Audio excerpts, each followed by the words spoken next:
groot skare wat vandag spontaan deel is van hierdie herdenkingsfees.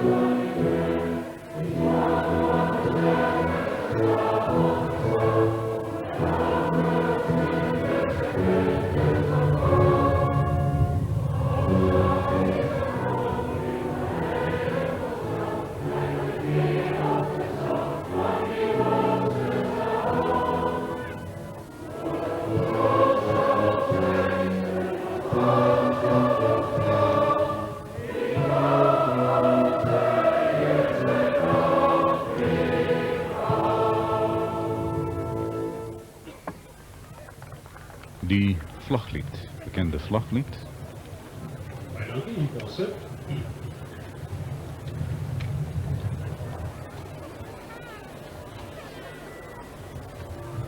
Die volgende deel van ons program, dames en heren, handel oor die hede. En daarom vraag ik die voorzitter van die FHK, meneer Hendrik Sloet, om nou naar voren te komen.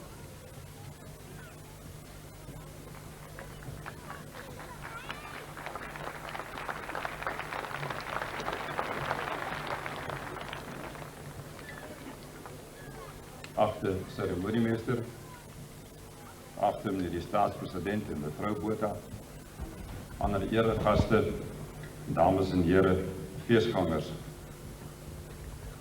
Ons bereik vandag hierdie baie besondere hoogtepunt met ons feestvierings wat reeds op 27 Augustus in Kaapstad 'n aanvang geneem het.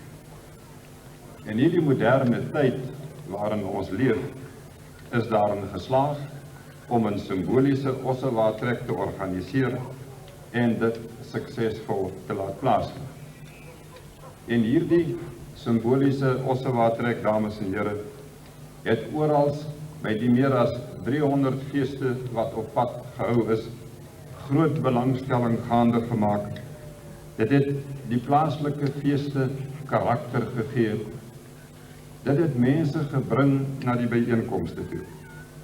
Simbolies is weer die geskiedenis herleef.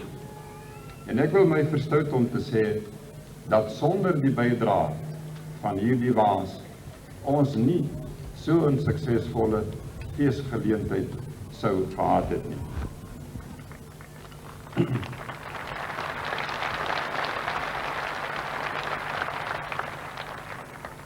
U sal my dus asseblief veroorloof om net 'n paar minute stil te staan by hierdie trekgeselskap aan wie ons soveel dank verskuldig is.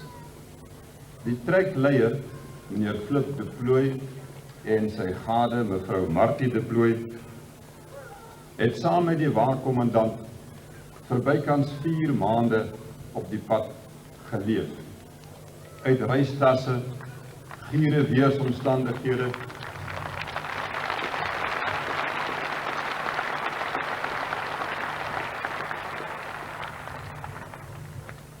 dit het met hulle sommige dae moeilik gegaan, maar hulle het hierdie wa veilig uit Kaapstad tot hier gebring. Die Dirkie Uyswa, wat u so pas gesien het, was onder leiding van meneer Hercules Wessels en het is bygestaan deur meneer en mevrou Koenie Swart. Hulle het deur die Noordwes-Kaap, Wes-Transvaal en by die FHK wa aangesluit in Newcastle en saamgery tot hier. Maar dames en heren, iemand aan wie ons besondere dank verskuldig is meneer Peer van Sail. Meneer Peer van Sail is 'n boer van Bronkhorstspruit. Hy het hierdie rooi Afrikaners wat u gesien het, verskaf, nie net hierdie paar wat hier was nie, hy het 30 verskaf, hy het hulle afgerig, hy het saam met hulle gekom, hy het hulle versorg, gevoer en vertroetel uit Kaapstad tot hierso.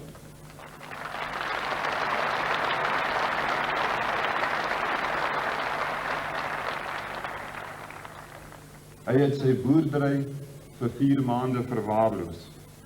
Hy het ook in gister se optog 4 koetse en perde vir die optog deur die stad beskikbaar gestel.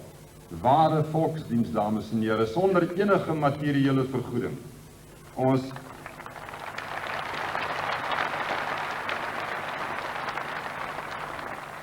is aan hierdie mense groot dank verskuldig en ek waardeer u reaksie op hierdie aankondigings baie opreg. Maar dames en here, soos die aankondiger aangedui het, is ons nou met ons program in die hede of die huidige tyd. Ons is egter verplig om terug te kyk na die voorbeeld van die voortrekkers en veral na dit wat hulle met hulle saamgeneem het op hulle tog na die noorde. Net soos die trekkers van ouds, het hierdie wa ook Bybels in die wakes, wat gedien het as rigsnoer op die pad hiernatoe. En u sal aanstonds meer van hierdie Bybels verneem. Afgesien van die Bybel en ander gebruiksartikels, het die pioniers ook uitstaande geestelike hoedanighede met hulle saamgeneem. As voorbeelde moed, durf, geloof, selfvertroue, regverdigheid, deernis vir jou naaste en deursettingsvermoë.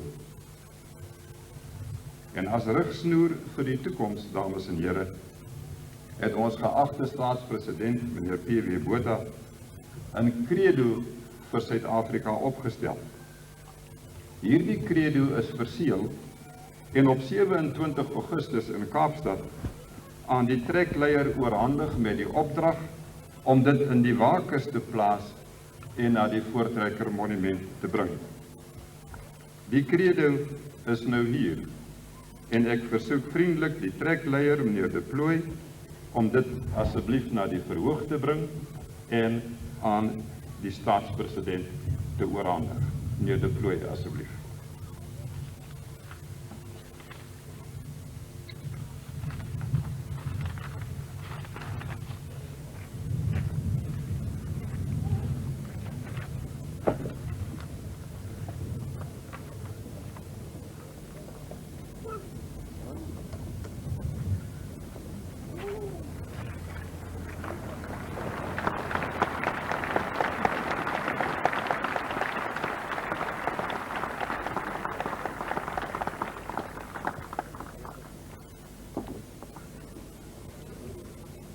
Na 3000 kilometer, die credo wat geplaas word, weer in die hand van staatspresident Botha.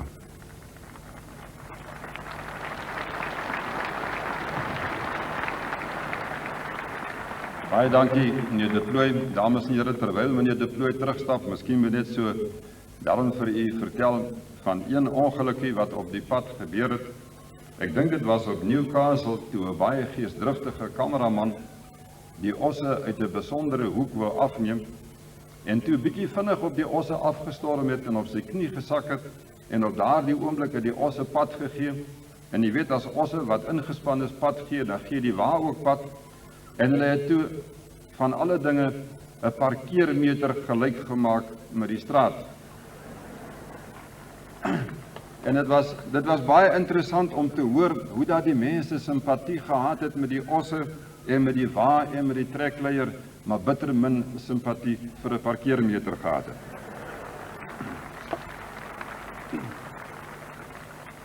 U weet ook al sê, dames en here, die credo is nou aan die staatspresident oorhandig. Ons kom nou by die feesrede en ek vra u vriendelike en beleefde aandag vir die staatspresident, meneer P.W. Botha.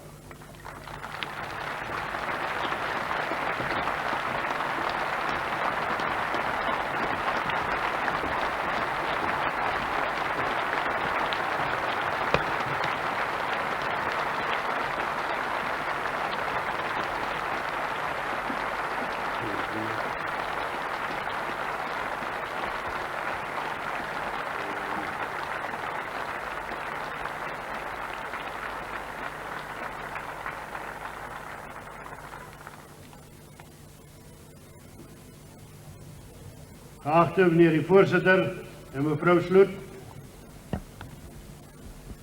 hoogwaardigheidsbekleers, landgenote, aan u meneer Sloot en almal wat vir u gehelp het om hierdie feesgeleentheid vanuit Kaapstad oor die lengte en breedte van ons land tot vanmôre 'n sukses te maak.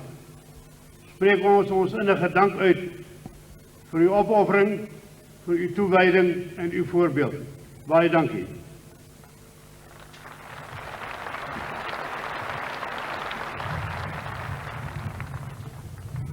Ons beleef 'n plegtige oomblik van herdenking by hierdie monument, gewy aan die nagedagtenis van 'n gelowige en 'n beskaafde voorgeslag.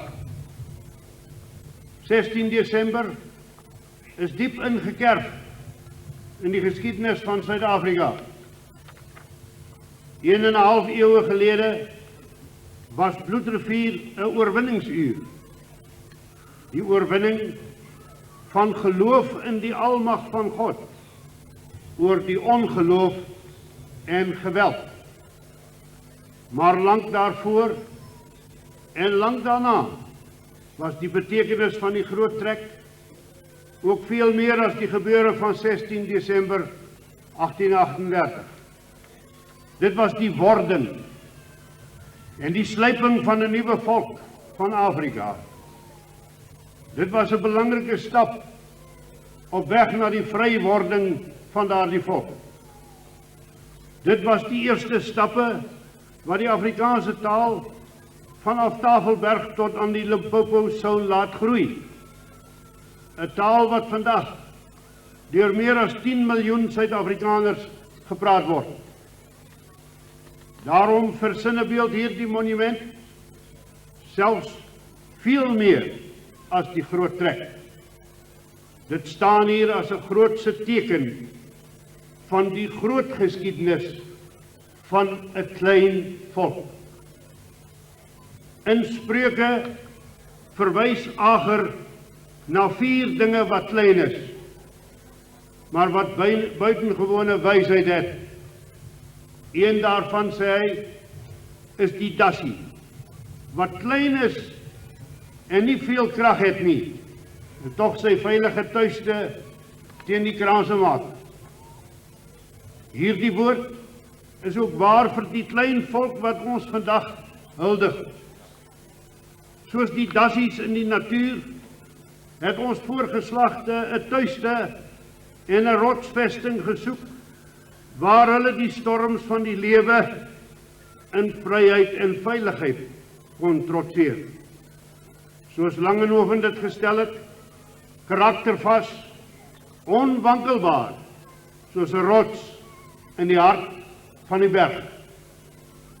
In die saal van ewige geregtigheid laat NP van Wyk Lou die voorspraak as volk praat.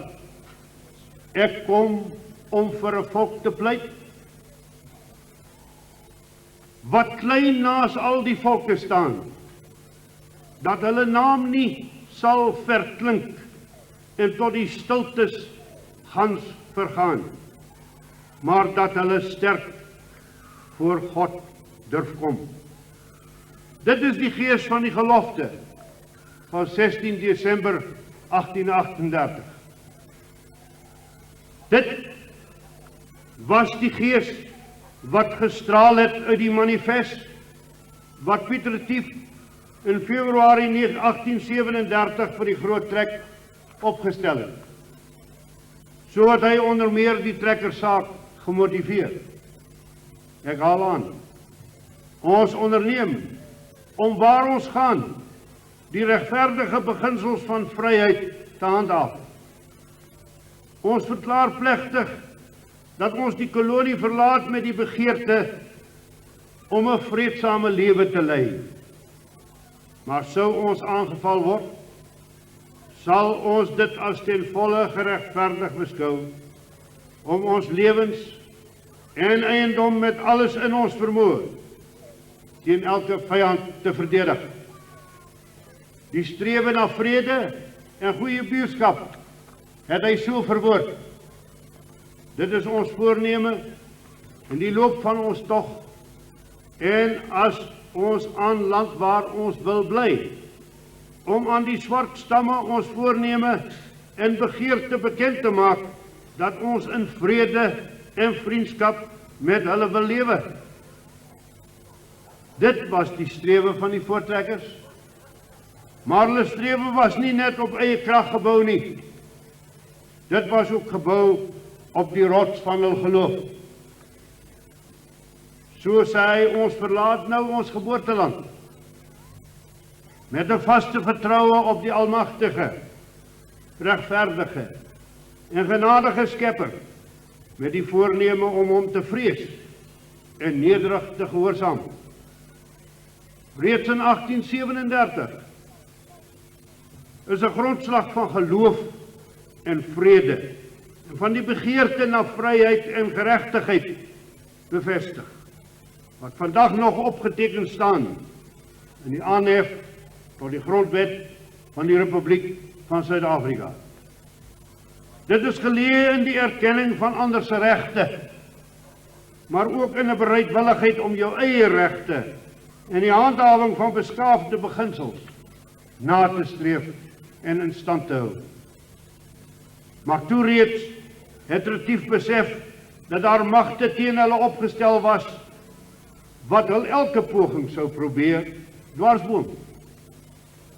Hy het dit so gestel: ons maak beswaar teen die ongegronde vyandskap wat teen ons geskep is deur onbetrokke en oneerlike persone onder die dekmantel van godsdiens, wie se woord in Engeland geglo word ten koste van enige getuienis in ons guns.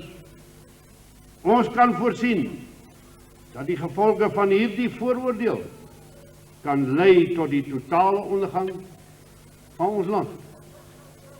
Later, in die 19de eeu, het Retief se voorspelling ons land by 2 geleenthede in felle wreedheid getref. Die vryheidsideaal van die voortrekkers is hulle nie gegee nie. Hulle regte is nie erken nie, want die magte van geweld en gierigheid wou hulle oorrompel. Watter pleitredes daar ook al van hulle uitgegaan het, hulle moes geknak word, want hulle moes nie toegelaat word om 'n sterk en vrye volk te word nie. Op die vooraand van die Tweede Vryheidsoorlog, toe die onweerswolke van die storm rondom ons volk dreigend was, is hierdie versigtiging te woord gestel in 'n boek. En daardie boek heet 'n Eeu van Onreg, wat in 1899 geskryf is oor 'n eeu van onreg wat verby was, is nou in 1988, nog 'n eeu later, steeds 'n ware woord oor die onreg wat vandag teen alle vaderlandsliewende Suid-Afrikaners gepleeg word. So sê die skrywer in die Eeu van Onreg: ons het daardie punt bereik waar daar beslis sal word of al die offers wat ons vaders en ons aan die vryheid gebring het, te vergeefs was. Op honderde verhoë van Groot-Brittanje en deur die mees gesaghebbende staatsmanne is ons volk in die laaste tyd uitgemaak as onbevoegd, onbeskaaf, eerloos ensovoorts, totdat nie alleen die Britse publiek nie, maar byna die hele wêreld begin glo dat ons byna gelyk met die wilde diere staan. In tallose nuusblaaie is ons beskuldig van alle misdade teen die beskawing en humaniteit. Dit was die woorde van waarheid wat reeds in 1899 deur die so bekende skrywer van 'n Eeu van Onreg opgeteken is, wyle generaal Smuts. Dit is die swaard van bedreiging wat nog steeds deur al die eeue oor ons koppe hang. Dit is 'n verhaal wat nog steeds teen ons ontvou in buitelandse bemoeiing en verdoemenis, wat in ons tydsgewrig net in meer gesofistikeerde en georkestreerde vorm aanneem. Op elke terrein van ons nasionale lewe word daardie aanslag teen ons vaderland gevoer. Dit is 'n totale aanslag. Wêreldwyd word teen ons geagiteer in die naam van vryheid en bevryding. Die kop van ons volk word in 'n silverskottel gevra, sodat die duiwelse gees van terrorisme en ander se geregtigheid vir die ryk bronne van ons bodem bevredig kan word. Ons bloed word gesoek en ons ondergang word beplan sodat ons as sondebok geoffer kan word as boetedoening vir ander lande se skuldgevoel oor eeue van onreg. Tog verraai die angstigheid van die aanslag teen ons 'n vaal besef dat wat hier by ons in wording staan vir ons en vir ander in die breë mensdom van lewensbelang is. Dit is 'n besef dat ons hier op soek is na antwoorde wat van universele betekenis kan wees. Dit is antwoorde wat ons en ander nader moet bring aan 'n basis van ordelike naasbestaan en goeie buurskap. Wat oorheersing sal uitskakel tussen die volkere wat in hulle verskeidenheid hierdie land deel. Die mensheid en die nasies, veral die groot moondhede, het geleer om ruimtetye na ander planete te lanseer en om interkontinentale wapenstelsels te ontwikkel. Maar een ding het hulle nog nie geleer nie: hoe om die veiligheid en die regte van klein minderhede en klein volke te beskerm. Oor die ganse aardbol heen word klein volke of geïntimideer of geïgnoreer. Slegs as hulle bereid is om te kruip, word hulle gehoor. Goeie buurskap, dit is wat ons hier aan die suidpunt van Afrika nastreef. Ons streef dit na, want ons land is 'n gemeenskap van verskeidenheid, 'n nasie van minderheidsvolke en gemeenskappe.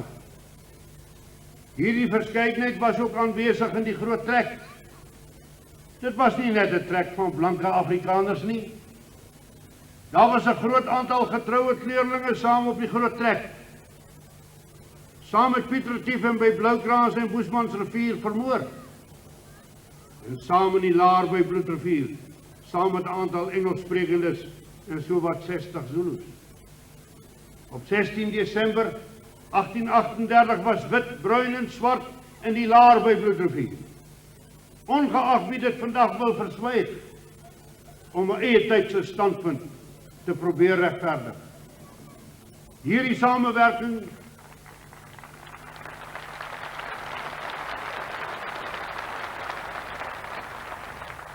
Hierdie samewerking oor grense heen het niemand se identiteit of ideale aan bande gelê nie.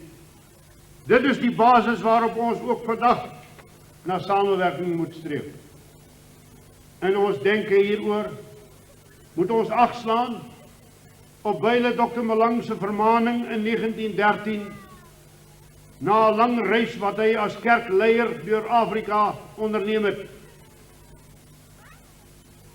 Hy het in 'n boek getitel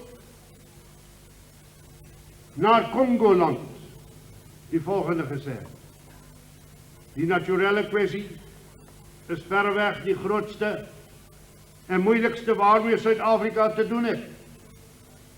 Indien respek tussen die rasse ontbreek, sal nie die onthouding van onderwys, nog van politieke en maatskaplike regte die blanke kan red nie. Die gewelddadige uitsluiting van burgerlike regte, wat selfs die mees onwaardige blanke mag geniet, sal dan die uiteindelike revolusie net sekerder en vinniger laat naderkom en sal dit des te noodlottiger maak. Dit was Dr. Malang se vermaning 'n 3/4 eeu gelede in sy boek Naar Congoland. Dis 'n vermaning wat ons ter harte moet neem in ons besinning oor die pad vorentoe. Maar ons mag ook nie ons eie versaak of ons dit laat ontneem nie. Ons vra nie spesiale behandeling nie, maar ons eis dieselfde geregtigheid teenoor ons wat van ons geëis word. Ons is menslik met foute, net soos elke ander mens.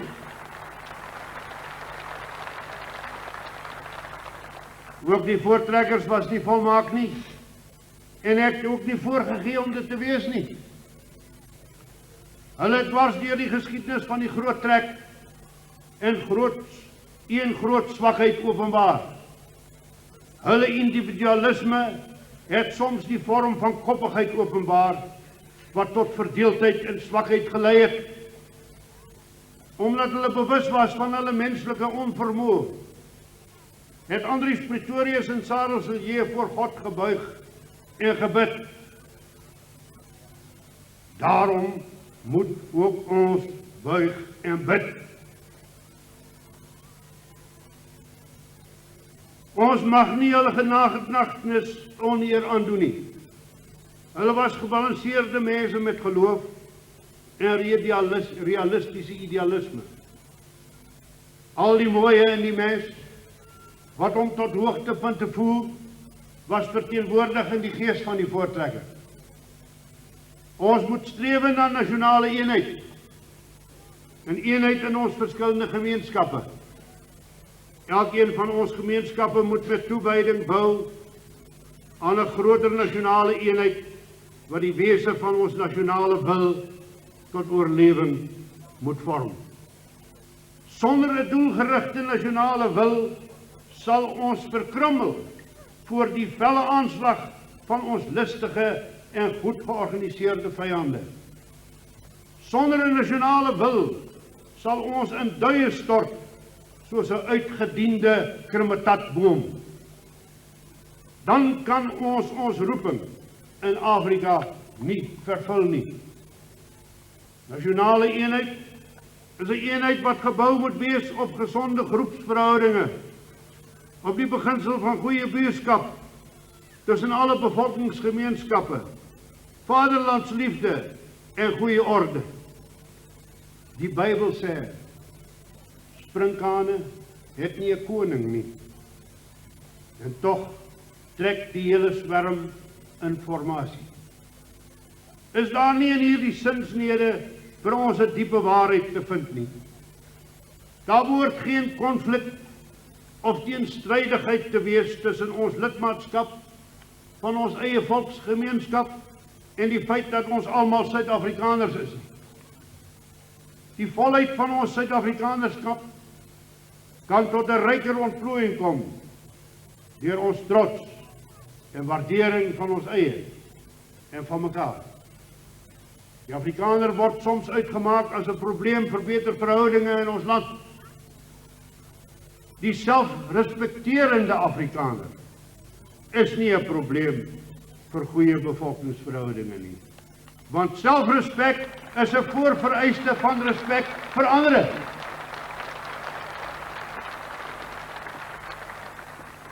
Die Afrikaner se voortbestaan en aktiewe deelname aan Suid-Afrika se toekoms is 'n groot deel van die oplossing van ons bevolkingsvraagstukke. Die Afrikaner het 'n sterk karaktertrek van individualisme. Deur die eeue het dit ons gelei tot verdeeldheid en verskeurdheid en onderlinge venyn, sowel as rampspoedige gevolge. Ons wil hiervan wegkom. Ons bid God om ons hiervan te verlos.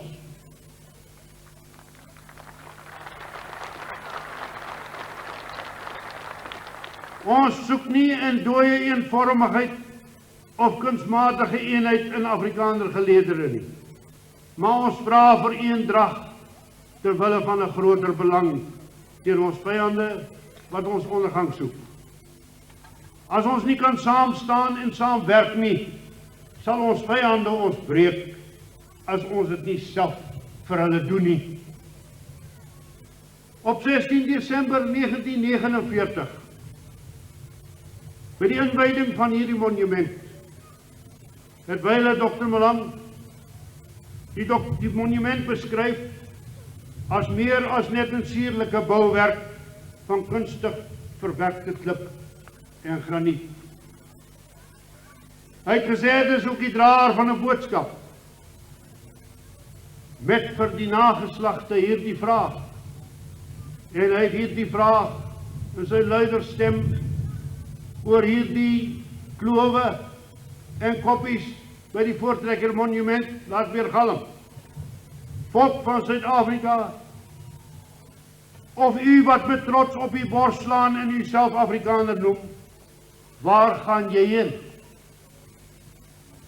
Hier het Dr. Malanga Suid-Afrika en aan die Afrikaner gevra om terug te keer na sy volk, en sy volksideale, na sy volksaltaar waarop hy offers moet lê, na die instandhouding van die gesinslewe, na die Christelike wandel en na God. Dis ons vaste ankers en die grondslag van ons strewe. Maar steeds kan ons hierdie vraag nie ontduik nie. Afrikaner, Suid-Afrika, waar gaan jy heen? Waarheen gaan ons hier vandaan vorentoe? Wat is ons toekomstaak verder op die weg van die lewe? Want die tye beur onstuitbaar voort en die lewe gaan sy meedoenlose gang met ons of sonder ons. Soos die trek ons plek gemaak het vir meganiese vervoer. Soos die tye die elektriese trein en die straalvliegtuig gebring het, so plaas die tye ons gedurig voor nuwe uitdagings. Tegnologiese ontwikkeling skep 'n dieper wordende kloof tussen die ontwikkeling van die eerste wêreld en die agtergeblewenheid van die derde wêreld, ook in ons land. As ons hier wil oorwin, is die vraag nie of ons die uitdagings van die toekoms gaan aanpak nie. Die vraag is, hoe gaan ons dit doen? Die Afrikaner en sy landgenote van 1988 en van die toekoms sal hulle staanplek in hulle vaderland met wysheid, volwassenheid, insig en paraatheid moet handhaaf, maar ook met deernis teenoor mekaar. Ons wil ophef en opbou en nie afbreek nie. Ons wil skep en nie vernietig nie. Ons wil kennis vermeerder en nie weerhou nie. Ons wil produktief wees in ons arbeid, spaarsaam met ons inkomste, eerlik in ons toewyding en afwysend teen menslike selfsug. Ons wil paraat wees in die verdediging van ons land en waaksaam met die instandhouding van goeie orde. Ons mag nie verswak in ons doelgerigtheid nie. En ons mag nooit oorgee aan die magte van die bose wat ons ordelike beskawing in 'n kommunistiese slawerny wil omskep nie. Daarom durf ons nie roekeloos ons swaar verworwe vryheid en beskaafde waardes blootstel op die lang en moeisame weg van vernuwing en ontwikkeling wat ons in geloof en met waagmoed aangepak het nie. Maar ons sal ook nie die eis kan vermy om ons voortgang gedurig op grondslag van geregtigheid te voer nie. Die vraag aan elkeen van ons vandag by hierdie monument is: wat het ek in myself en in my gesin oorgehou van die edele eienskappe van die voortrekkers? Wat kan ek uit die verlede neem om die toekoms op te bou? Wat is ek bereid om vir myself in stand te hou? En wat is ek bereid om aan ander deelagtig te maak, ook die nuwe Suid-Afrikaners? Wat is ek bereid om vir Suid-Afrika op te offer? Is ons bereid om die swakhede van oordrewe materialisme en sedelike wanbegrippe in ons te beveg? Het ons die vermoë om die vryheid en beskaafde waardes ook aan ander deelagtig te maak? Daarvan sal afhang of die pad ook vir die volgende 150 jaar 'n pad van vryheid, beskawing en geregtigheid sal wees. Ons sal vasberade vorentoe beur, wetende dat die lewe nie hier eindig nie maar veilig is in die hande van 'n almagtige Vader.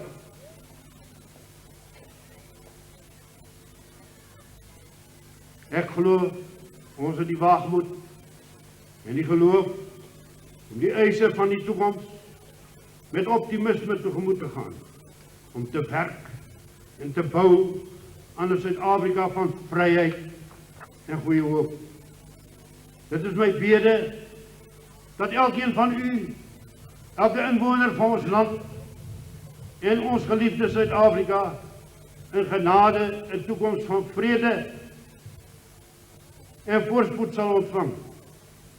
En daarom ek wens u almal seën toe vir die Kersgety, vir diegene wat van hulle geliefdes verwyderd is, aan ons grense en op die voorposte van die dienslewering, bid ons 'n veilige terugkoms. Mag ook die jaar 1989 vir u almal seën en voorspoed inhou. Mag dit die jaar van groter eenheid, groter toewyding, groter liefde, groter vooruitgang vir Suid-Afrika word. Soos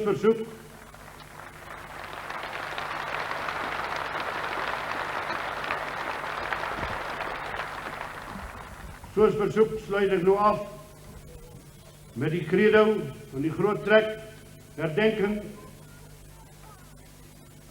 van 1988 wat die feesmaal op sy weg van Kaapstad vergesel het. In nederige erkentlikheid hieroor die almagtige God, beskikker oor die lotgevalle van volkere en nasies, staan ons op hierdie gewyde dag stil by 'n hoë baken op die pad van Suid-Afrika. Ons voorgeslagte is uit baie lande hier aan die suidpunt van Afrika bymekaar gebring. In hulle harte was die gees van waagmoed wat baanbrekers deur die eeue met hulle saamgedra het. In hul pioniersgees was vanuit die staanspoor ook 'n trekkersgees wat hulle gedurig na 'n nuwe horisonne gevoer het. Gou het hulle in hulle eerste trek die skaduwee van Tafelberg verlaat om ooswaarts in die binneland 'n nuwe bestaan en 'n staanplek op die vasteland te vind. 150 jaar gelede het hulle weer getrek. Dit was 'n groter trek, 'n groot trek van voortrekkers, weg van onderdanigheid, weg van onveiligheid, weg van vreemde oorheersing, gehoorsaam aan die stem van vryheid om oor leie lotgevalle te beslis. Dit was 'n strewe na 'n beter vrye bestaan in eie staatsverband.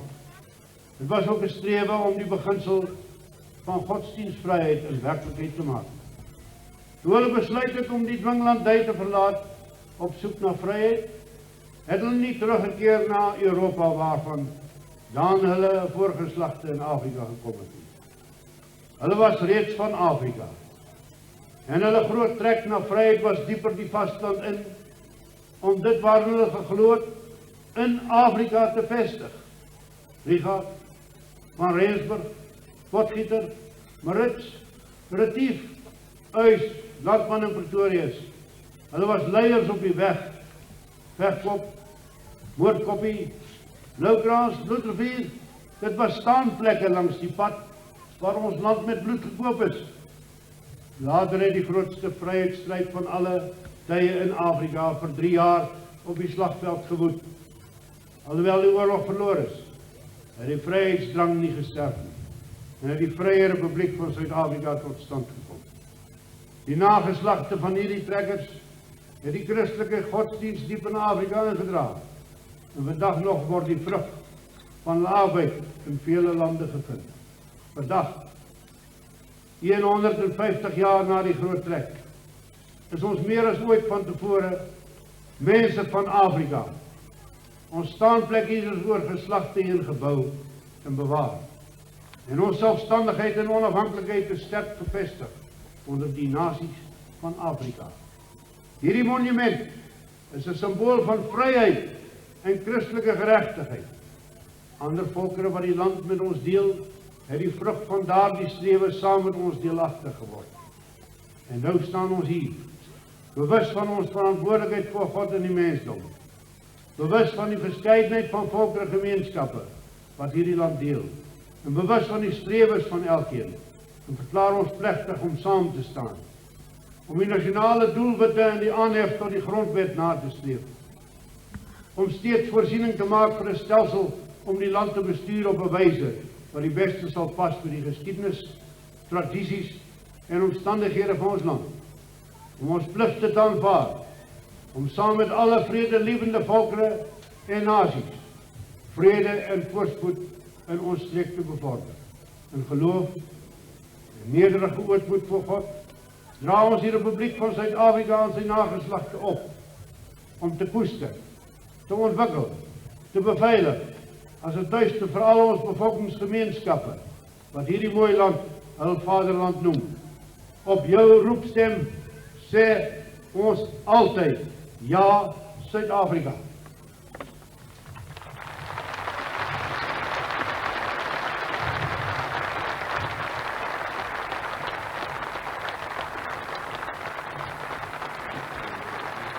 Die credo, voorgelees deur staatspresident P.W. Botha.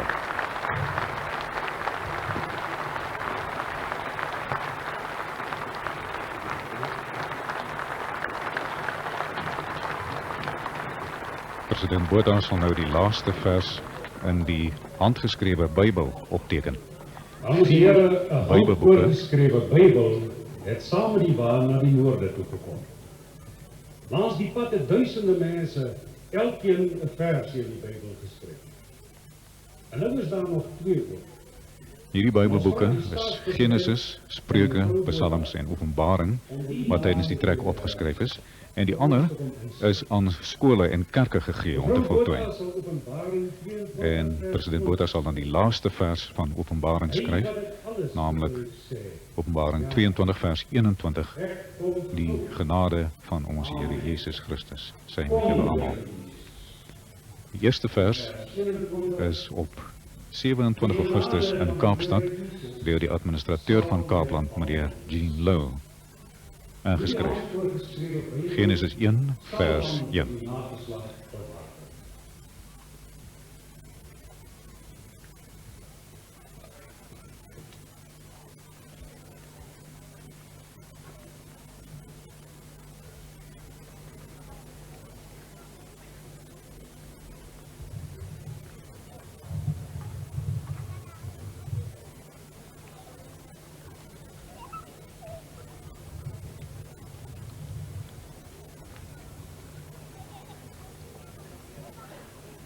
Mevrou Botha, wat ook nou 'n gedeelte sal inskryf in hierdie handgeskrewe Bybel. Daar's altesaam 31.161 verse wat voltooi is. Hierdie projek is deur die Bybelgenootskap van Suid-Afrika aangepak.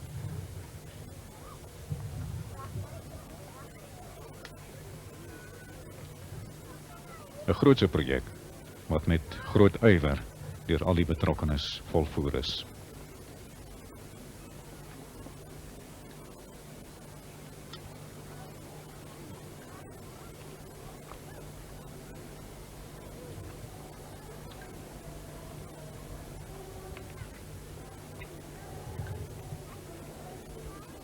Die handgeskrewe Bybel word nou in boekvorm gebind en dit sal dan in die staatsargief bewaar word.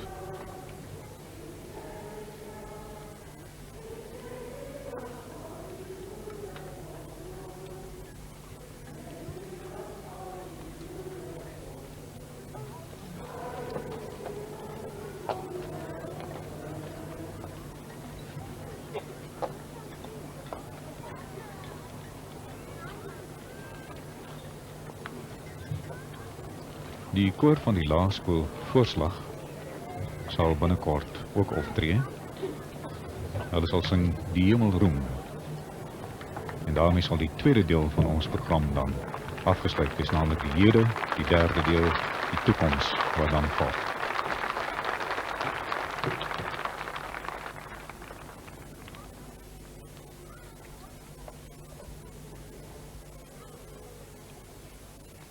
President Botha wat nou die laaste vers, en hiermee dan ook die handgeskrewe Bybel, sal voltooi. Openbaring 22 vers 21. Die genade van ons Here Jesus Christus, sy met julle almal.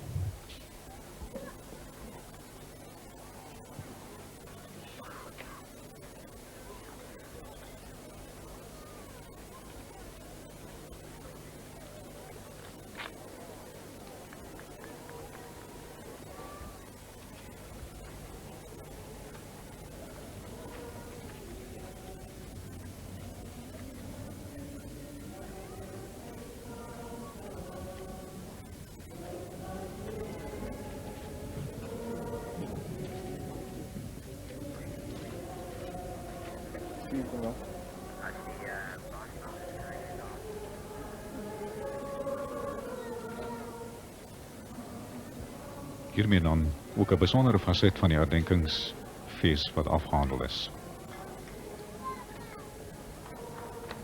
31.161 verse in die handgeskrewe Bybel wat voltooi is.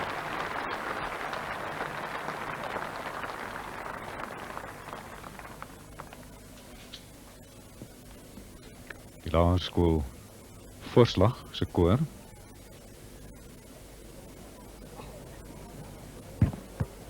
wat binnekort gereed sal wees om te sing.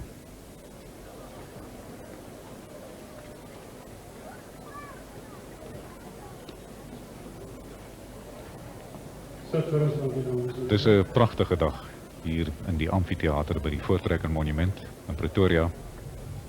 Nadat daar gister vrees was van onweer, daar was reën gister. Gedeelte van die program moes gisteraand afgestel word, maar vandag 'n pragtige sonskyndag vir hierdie hoogtepunt van die herdenkingstrekfees. Mense wat vroeg reeds aangekom het om hulle plekke hier in die amfitheater in te neem. 'n Groot skare en hierdie pragtige natuurskoon van Monument Koppie in Pretoria.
die laerskool Voorslag wat gesing het die Hemel roem.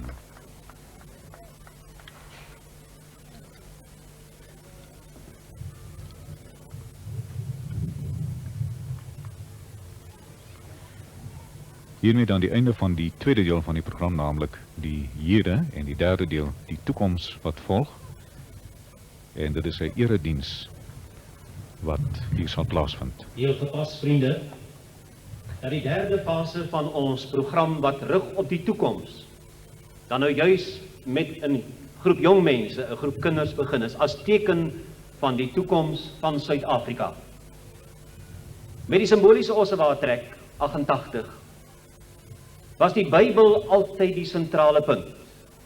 En so is daar in Kaapstad 'n gedenkbybel aan die waartrekker oorhandig, leier van die waartrek, om vandag ook hier gebruik te word by ons erediens. Die erediens dan, as die teken van ons gehoorsaamheid aan die lewende God. Ons luister na hom vir die toekoms. Ons buig ons neer voor hom vir dit wat die toekoms vir ons mag wag. Langs die pad het baie mense deel gehad in die inskryf van hierdie Bybel, waarvan ons nou die laaste vers sien inskryf. En hierdie Bybel het vir soveel mense 'n boodskap ingehou as deelname, as teken van hulle betrokkenheid by die toekoms van Suid-Afrika. En op hierdie toekoms bly ons gehoorsaam, want daarom is ons lese hier, die eer van sy naam sal verheerlik word, deur die roem en eer van oorwinning aan hom te gee. Die erediens vanmôre gaan waargeneem word deur 4 leraars van verskillende Afrikaanse kerke. En ek gaan hulle graag aan u voorstel, vra dat hulle plekke inneem in die orde wat hulle in die diens sal optree. Dr. Neil Smit van die Gereformeerde Kerk. Professor Bart Oberholzer van die Nederduits Hervormde Kerk. Professor Johan Heinz van die Nederduits Gereformeerde Kerk.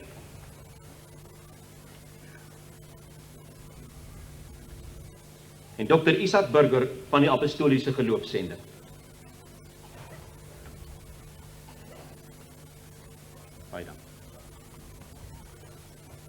Ons is ook bevoorreg om vanmôre in ons midde 'n 6de nasaat van ons voortrekkerleier Sarel Silje te hê. En nadat ons 'n paar verse saam gesing het, staande gesing het as voorsang tot ons erediens, gaan ons Sarel Silje Junior vra om die Bybel uit die waadkis te ontvang en te bring na die kateder. Maar kom ons sing eers 'n paar verse staande saam. Ons sing die pragtige Psalm 68 en ons gaan daarvan die eerste en die tweede verse sing. Dis op bladsy 3 van u pamflet.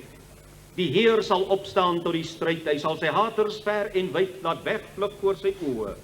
Hoe hoog die mense trots mag gaan, hy sal geen oomblik kan bestaan voor u alvermoë. En ook die tweede vers, maar al Gods volk in hom verheug, sal opspring in hul sielevreug. Kom ons sing baie hartlik saam, Psalm 68, verse 1 en 2.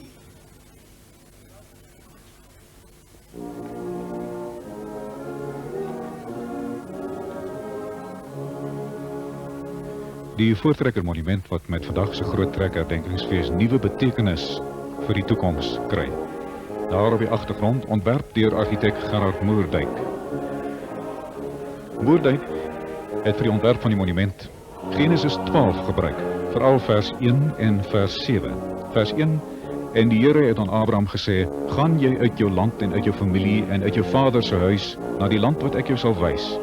En vers 7: Toe bou hy 'n altaar vir die Here wat aan hom verskyn het.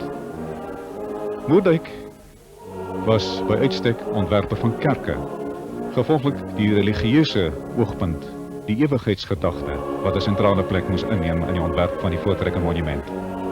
Daarom het hy ook besluit op graniet, 'n baie duursame materiaal.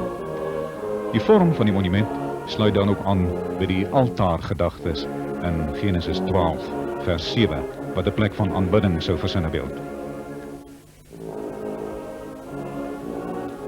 Daar is ook 'n Egiptiese motief vervat in hierdie ontwerp.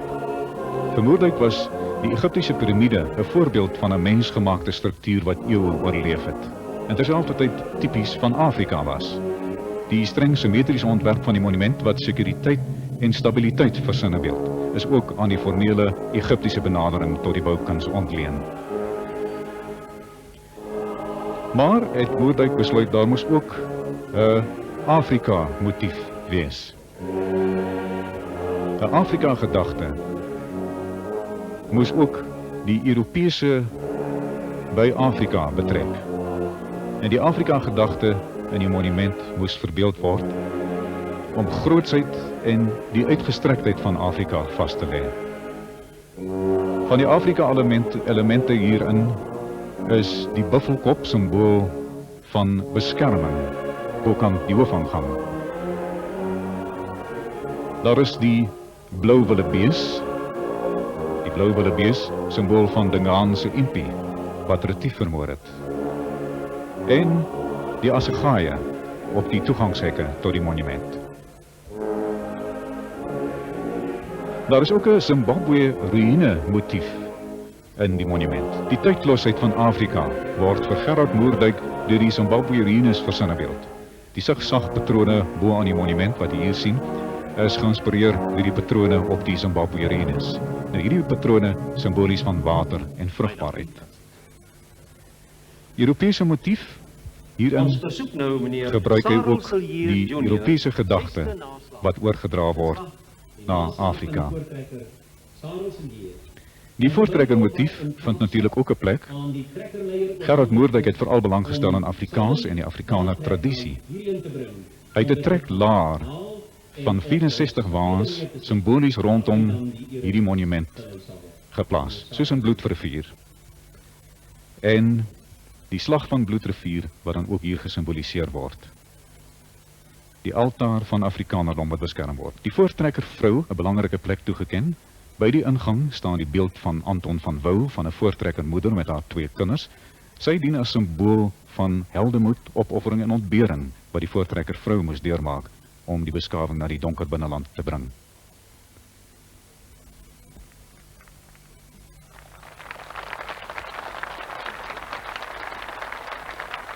Pas is die Bybel wat in Kaapstad in die Bakers geplaas is aan die 22-jarige Sarel Villiers oorhandig. 6de geslag van die trekleier Sarel Villiers. Symbool vir die toekoms. Die Bybel.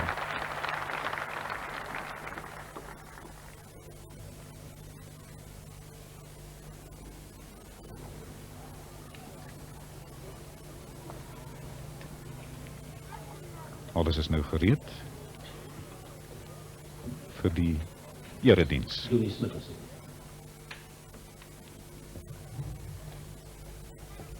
Dr. Neil Smit wat voorgaan.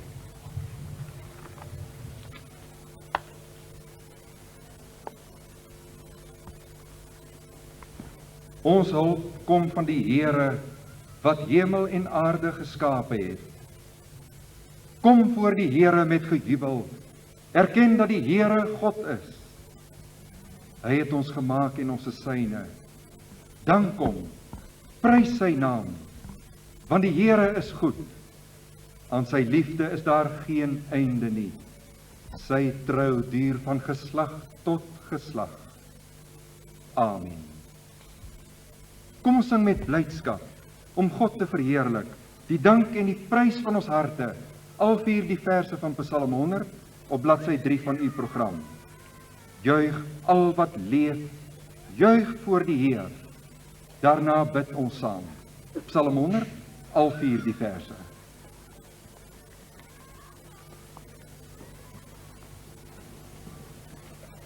Oh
ons saam bid. Almagtige God, U wat die sterre op U vingerpunte dra en die aarde in die palm van U hand hou vas. U wat oor volkere beskik en vir mense 'n plek gee in U Vaderhart deur U Seun, ons Here, Jesus Christus. Voor U buig ons in aanbidding om U te prys en te dank, want U, o Here, het ons volk gelei oor die ruins van berge, langs afgronde verby, deur dieptes en anderkant weer teen opdrandes uit. U het, wanneer ons benoud was van oorlogsrumoer en lewensbedreigings, ons telkens teen die stilte in die geskiedenis weer tot stilstand gebring, sodat ons, wanneer dit stil word, kom terugkyk op die panorama van U genade. Vandag staan ons weer hier, Here, om terug te kyk en te erken dat dit nie ons eie kragte, ons voortreffelikheid, ons vindingrykheid is nie. Dit was alles U goedheid. Here, dat die geskiedenis wat U met ons begin het, nie in die dag der dae teen ons sal getuig nie. Bid ons U om 'n oor wat kan hoor en 'n hart wat kan verstaan, om sterk bereidwillige hande en koersvaste voete, dat ons U opdrag aan ons onder die volkere in hierdie land reg mag begryp en met durf en moed mag uitvoer. Leer ons om ons leiers wat moet voorloop met 'n muur van ons gebede te omring, sodat hulle sekerheid mag hê van die koers. Breek vir ons 'n deur oop na die toekoms, sodat ons mag stil staan en sê, die Here het dit gedoen. Met droefheid moet ons ons volk sondes voor U bely. Ons sonde, dat ons in ons haas vorentoe dikwels vergeet om eers voor U te buig. Vergewe ons, Vader. Laat ons tog nie aan die verskriklikheid van onsself oor nie. Bly by ons. Skenk ons U genade. Ook nou, Here, want nou wag ons op die seën van U woord. Breek dit oop. Laat ons drink uit die strome van die lewe. In die naam van Jesus Christus ons Here, aan U behoort die eer, die lof, die aanbidding, die prys van ons harte tot in ewigheid. Amen.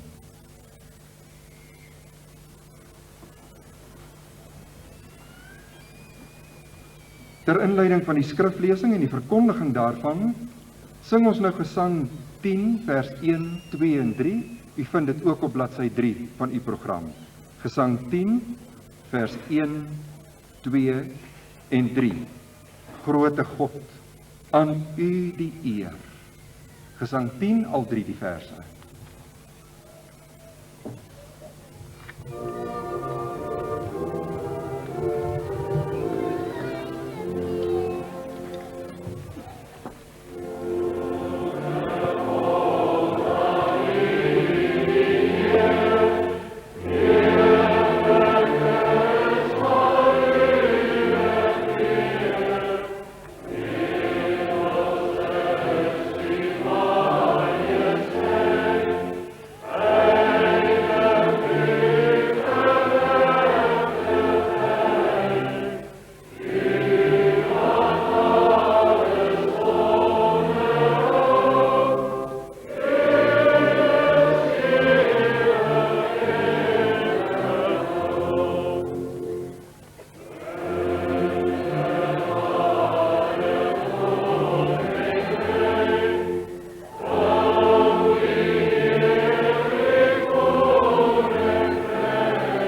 uit die heilige woord van God twee gedeeltes uit Amos 9 en Psalm 85. Amos 9. Die Heere bou sy bokamers in die hemel en lê die hemelkoepel se fundament op die aarde. Hy roep die waters van die see en giet hulle oor die aarde uit.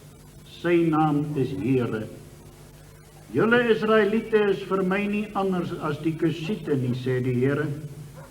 Ek het vir Israel uit Egipte laat trek, maar ook die Filistyne uit Kaftor en die Arameërs uit Kir. Ek, die Heere God, hou die sondige koninkryk dop. Ek gaan hom wegvee van die aarde af. Maar tog, ek sal nie die nageslag van Jakob heeltemal uitroei nie, sê die Heere. Ek gaan die bevel gee en vir Israel skud tussen die nasies, soos graan in 'n sif geskud word, en nie 'n korrel sal op die grond val nie. Al die sondaars onder my volk sal met die swaard doodgemaak word. Hulle wat sê terwille van ons sal u die ramp nie laat kom nie, ons nie daardeur laat tref nie. Psalm 85. U was goed vir u land, Here. U het aan die nageslag van Jakob 'n nuwe toekoms gegee. U het die volk sy sonde nie toegereken nie, om al sy skuld kwytgeskel. U het u woede laat bedaar, u gloeiende toorn laat afkoel. Ontferm u weer oor ons, o God, ons verlosser. Moet tog nie langer op ons toornig wees nie. Sal u dan altyd vir ons kwaad bly? Sal u dan u toorn van geslag tot geslag laat voortduur? Wil u nie weer die lewe vir ons nuut maak, sodat u volk hulle vreugde in u kan vind nie? Laat ons u troue liefde belewe, skenk ons u reddende hulp, Here.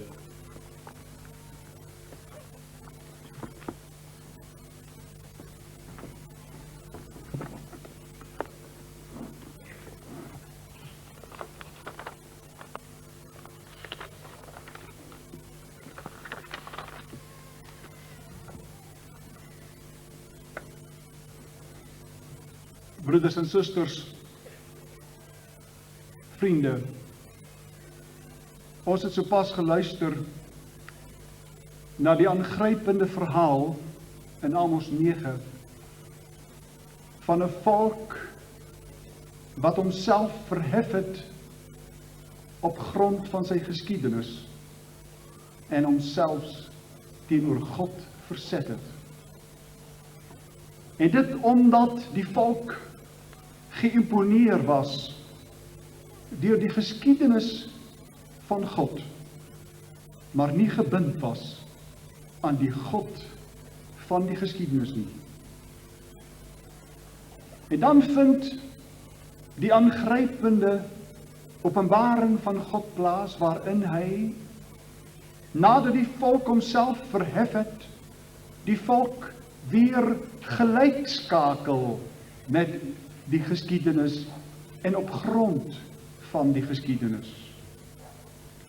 Amos, die veeboer, word geroep tot profeet in die 7de eeu voor Christus. Hy word geroep om die oordeel van God oor die volk aan te kondig.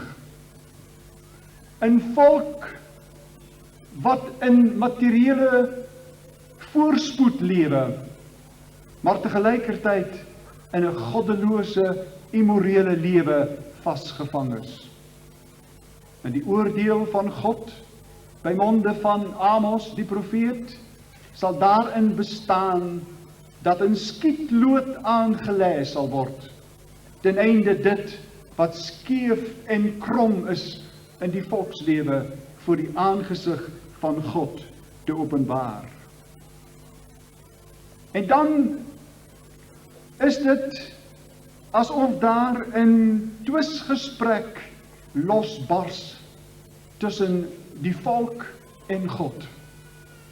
wanneer die volk hoor dat 'n skietloop in hulle midde aangelê gaan word, kom hulle in opstand teen die oordeel van God. En sê hulle aan Amos, hoe is dit moontlik dat God met ons in die oordeel gaan tree, want God is mos aan ons kant. En die bewys daarvan, so sê die volk vir Amos, die bewys daarvan is geleë in die uittog uit Egipteland. Hoe anders, so redeneer die volk in hierdie twisgesprek met God, hoe anders kan hierdie hoogtepunt in die geskiedenis van ons volk geïnterpreteer word as behalwe dat dit 'n bewys is, 'n konkrete bewys is dat God aan ons kant is. En as God dan homself in ons geskiedenis bewys het as die God wat aan ons kant staan, hoe is dit moontlik dat daar nou 'n oordeel oor ons aangekondig sal word? En daarop reageer God dan by monde van Amos, en God sê vir die volk, julle is inderdaad korrek. Die uittog uit Egipteland was nie maar net 'n natuurlike daad nie, maar dit was 'n ingryping van die lewende God. Maar, sê God aan die volk, dink daaraan dat dit nie net julle is wat op 'n uittog kan roem nie. Ook ander volke het 'n dergelike uittog uit die hand van die Here ontvang. Die Filistyne uit Kaftor en die Arameërs uit Kir. Julle het met ander woorde geen enkele grond om julle te verhef in julle andersheid en die konklusie te trek dat omdat daar 'n uittog was, daarom is ons aan God se kant nie. Nee, sê God, en hy gaan nog verder in sy gelykskakeling van Israel met die ander volke, en hy sê vir hulle uitdruklik, julle is vir my soos die Kusiete. En die Kusiete was mense, so weet ons, wat uit Noord-Afrika gekom het. Met ander woorde, behoort dit aan 'n ander ras. Meer nog, omdat hulle aan 'n ander ras behoort het en uit Noord-Afrika gekom het, het hulle ook buite die verbondsvolk van God gelewe. Met ander woorde, julle is vir my soos mense van 'n ander ras. Julle is vir my soos mense buite die verbond. Broeders en susters, wat 'n aangrypende gebeure speel hier nie af nie. Israel, wat hom op grond van sy geskiedenis, op grond van die uittog uit Egipteland verhef het bo ander volke en homself verset het teen God, die Israel word op die moment van sy verheffing deur God gelyk geskakel, en God sê vir hulle, julle is vir my persot van sake nie anders as die Kusiete nie, julle is vir my nie anders as mense van 'n ander ras nie, as mense van buite die verbond. Daarom staan daar dan ook, juis as gevolg van hierdie selfverheffing in Amos 9, ek gaan julle skud soos 'n mens graan in 'n sif skud. Ek gaan julle wakker skud om te besef waarom dit gaan, omdat julle die sin van julle volksbestaan nie verstaan en nie begryp nie. Daarom kan ons verstaan, broeders en susters, dat die psalmis onder ander noodomstandighede in elk geval ook uitgeroep het, ontferm u oor ons, o God, want as u ons skud in die goddelike sif, sal u ons uiteindelik wegskud in die nie syn, in die nie bestaan. Wees ons genadig, o God, gee ons 'n nuwe toekoms, wees ons genadig, o God. En hierdie God het die digter sy noodkreet gehoor, en hy was in ontferming neerbuigend teenoor die volk toe hy in Christus Jesus in die geskiedenis ingekom het, en toe hy die ganse geskiedenis vervul het, sodat voorspoed en teëspoed uiteindelik gevul is deur God. en sodat die geskiedenis van binne af uit verstaan moet word. En na Jesus Christus is die verstaan van die geskiedenis daarin geleë, dat dit nie meer gaan om die konklusie, die reglynige konklusie, as dit met my goed gaan, dan is God aan my kant, en as dit met my sleg gaan, dan is God teen my nie. Nee, maar vanuit die geloof in Jesus Christus, vanuit die geloof in Jesus Christus moet die geskiedenis geïnterpreteer word. Nie as 'n geskiedenis waarom dit alleen maar gaan om 'n bepaalde volk en die saak van die volk nie, maar waarin dit gaan om die koninkryk van God. Daarom is die geskiedenis vir soort van sake niks anders as die steierwerk wat opgebou word rondom God se saak in hierdie wêreld. En God se saak is die koms van die koninkryk van God in al sy heerlikheid en in al sy krag. Daarom is ons met diepe dankbaarheid gevul op 'n dag soos hierdie, omdat gelofte dag roep ons inderdaad op tot dankbaarheid. En dit is al meer as een keer beklemtoon vanmôre hier. Dankbaarheid vir die verlede, dankbaarheid dat ons gered was uit die kake van die dood, dankbaarheid dat ons kan behoort aan 'n volk en dankbaarheid dat ons kan woon in 'n vaderland. Maar broeders en susters, geloftedag het ook 'n heel ernstige gevaarteken wat daarin geleë is dat ons die gebeure van die gelofte losmaak. Dat ons die geskiedenis van God kan losmaak en dat ons geloftedag dus uiteindelik vir niks anders kan gebruik as om in volksbewustheid en patriotisme te kweek, en dan verstaan ons nie die diepe religieuse dimensie van geloftedag nie. Daarom hou hierdie dag ook vir ons so 'n geweldige uitdaging in, en is die boodskap van geloftedag daarin geleë, broeders en susters, dat ons sal vashou aan die God van die geskiedenis. Dat ons by die geskiedenis, by sy voorspoed en by sy teëspoed, by sy hoogtepunte en by sy laagtepunte sal verbykyk. En dat ons dieper agter die geskiedenis sal sien, dit gaan om die lewende, werklike, teenwoordigende God in die geskiedenis. Dat ons sal ontdek, dat in die geskiedenis ook wat God met ons het, dit ten diepste gaan om die opbou van die koninkryk van God. Mag ek dit saamvat in hierdie volgende aantal stellinge as ek sê, wie vashou aan God, wie vashou aan die God van die geskiedenis, maak die geskiedenis nooit tot 'n norm vir sy handelinge en vir sy optrede nie, want hy weet, dit gaan om die koninkryk van God, waarin dit gaan om die triomf van die wil van God.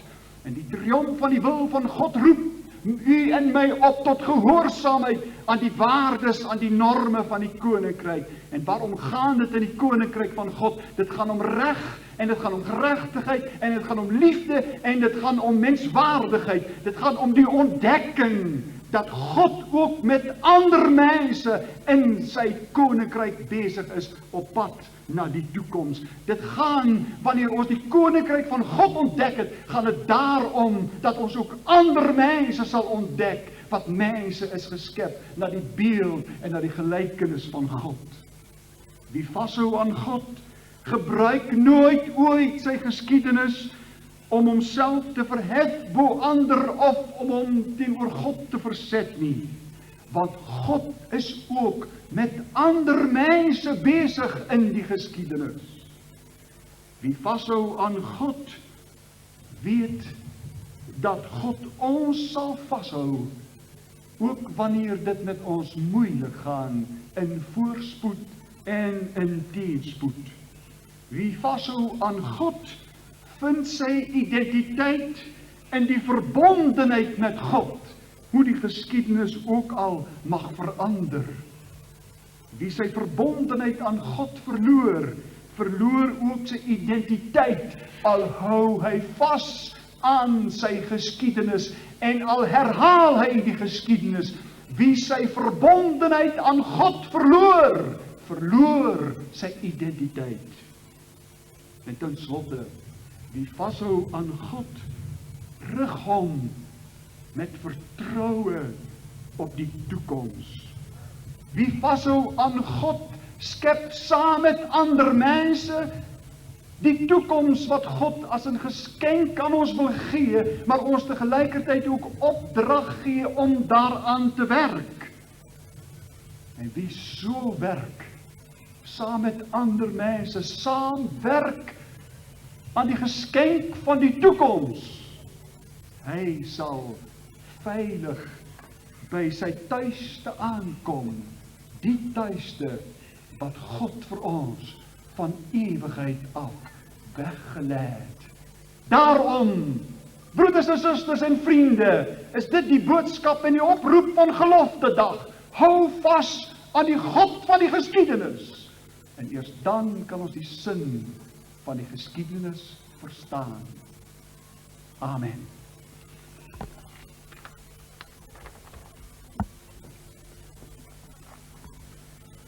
Laat ons in die gesindheid van ootmoedige dankbaarheid saam bid.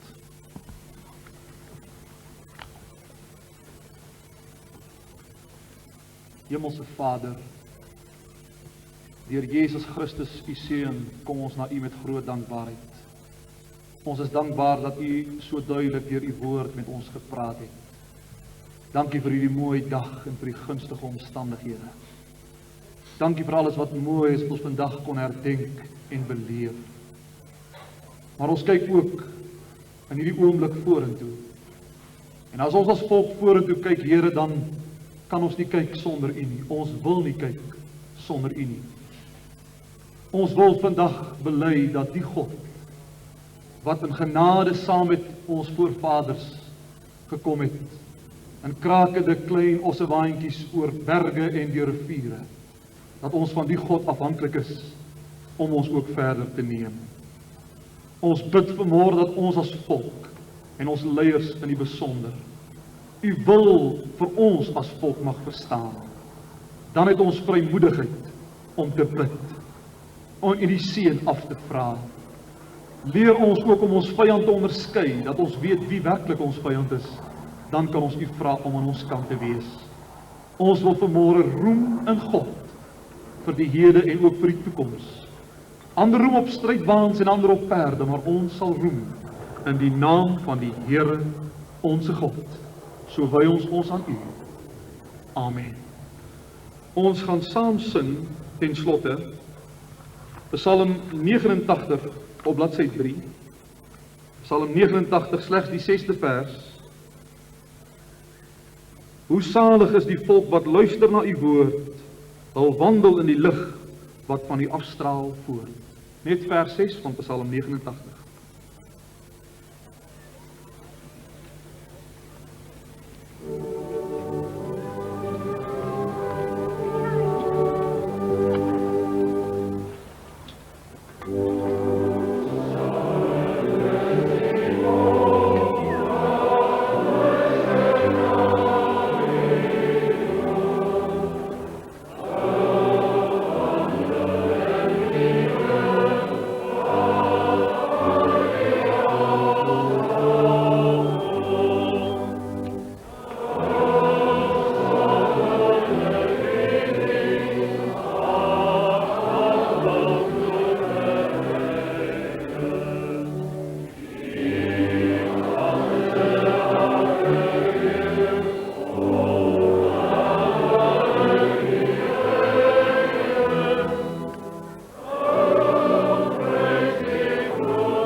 Die genade van die Here Jesus Christus en die liefde van God en die gemeenskap van die Heilige Gees sy met u almal.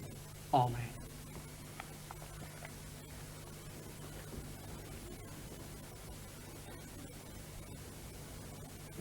Sal u asseblief bly staan by die aanhoor van die gelofte en daarna sal ons die aandag rig op die monument. Wanneer die sonkol op die sinotaaf verskyn, sal u wel die aanduiding van die monument afkry. Met die gerigtheid op die toekoms, 'n jong seun.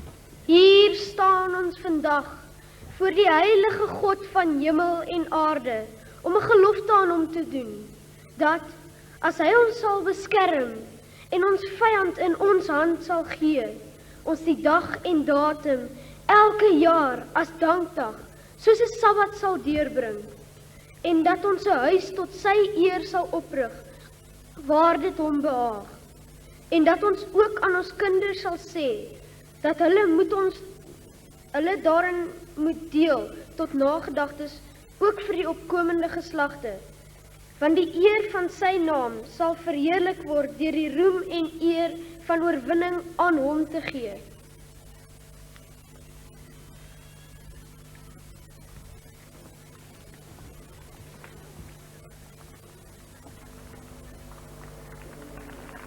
Nou wag ons vir die son om presies om 12:00 oor te beweeg en op die sinotaaf in te skuif op die simboliese graf van Piet Retief.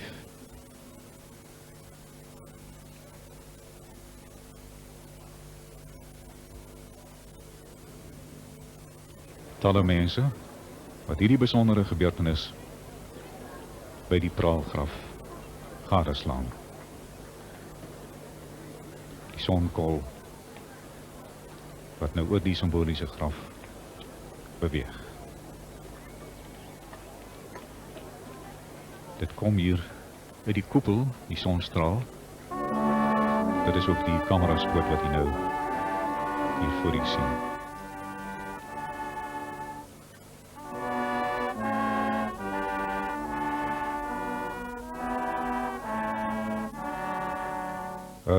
Vaste burg is onze God. Dit is die lied wat deur die trompetters gespeel word.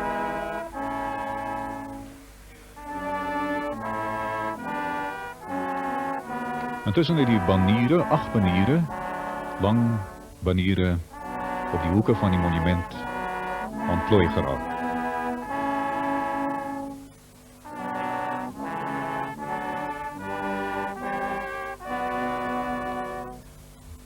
Daar sal ook binnekort 'n hele aantal duwe van die dak van die monument vrygelaat word.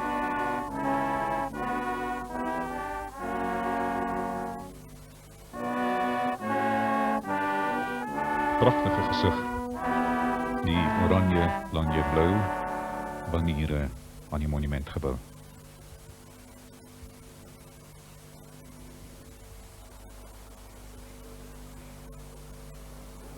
En daar word die duwe losgelaat.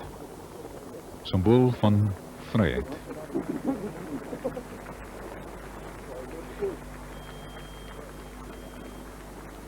Vryheid van 'n algehele Suid-Afrikaanse gedagte.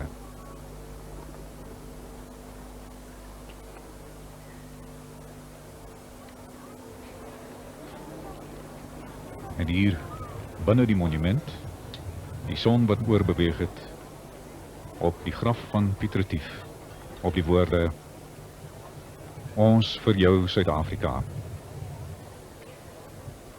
En met hierdie boodskap van hoop, van vrede, van vooruitsig wat ook deur die simboliek van die duwe die toekoms ingedra word na alle dele van ons land, gaan ons nou afsluit met die eerste en 4de verse van ons volkslied. En intussen het die woorde tot eer van God en ons vir jou Suid-Afrika op die verhoog verskyn. As die staatspresident vertrek.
Amen.